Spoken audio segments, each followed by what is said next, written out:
தமிழகத்தில் தொடர்ந்து அதிகரித்து வரும் பெண்கள் மற்றும் சிறுமிகளுக்கு எதிரான பாலியல் வன்கொடுமைகளை கட்டுப்படுத்த தவறிய விடியா திமுக அரசை கண்டித்து கழக மகளிர் அணி மற்றும் இளம் பெண்கள் பாசறை சார்பாக சென்னை மாநகரில் மாபெரும் கண்டன ஆர்ப்பாட்டம் நடைபெறும் என அதிமுக பொதுச் செயலாளர் எடப்பாடி கே பழனிசாமி அறிவித்துள்ளார்.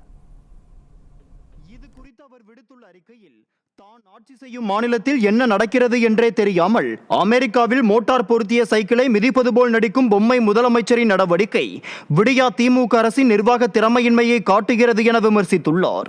விடியா ஆட்சியில் 6 வயது சிறுமி முதல் 60 வயதை கடந்த பெண்கள் வரை யாருக்குமே பாதுகாப்பில்லாத சூழ்நிலை ஏற்பட்டுள்ளது மிகுந்த வேதனை அளிப்பதாக தெரிவித்த அவர், தமிழ்நாட்டில் அதிகரித்து வரும் குற்றச் செயல்களை, குறிப்பாக பாலியல் குற்றச் செயல்கள் பற்றி பல முறை தெரிவித்தும் அதை தடுக்க விடியா அரசு கடுமையான நடவடிக்கைகளை எடுக்கவில்லை என குற்றம் சாட்டியுள்ளார்.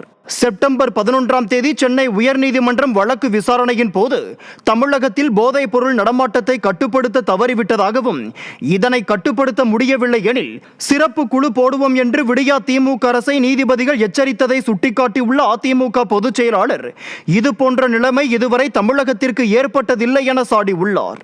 மேலும் திருச்சியில் பள்ளி கல்வித்துறை அமைச்சரின் கார் ஓட்டுநர் இளம்பெண்ணை கூட்டு பாலியல் வன்கொடுமை செய்தது, சென்னை, கிருஷ்ணகிரி, கோவை, சிவகங்கை, தஞ்சாவூர் உள்ளிட்ட மாவட்டங்களில் பெண்கள் மற்றும் மாணவிகளுக்கு நடந்த பாலியல் வன்கொடுமைகளை அதிமுக பொதுச் செயலாளர் சுட்டிக்காட்டியுள்ளார்.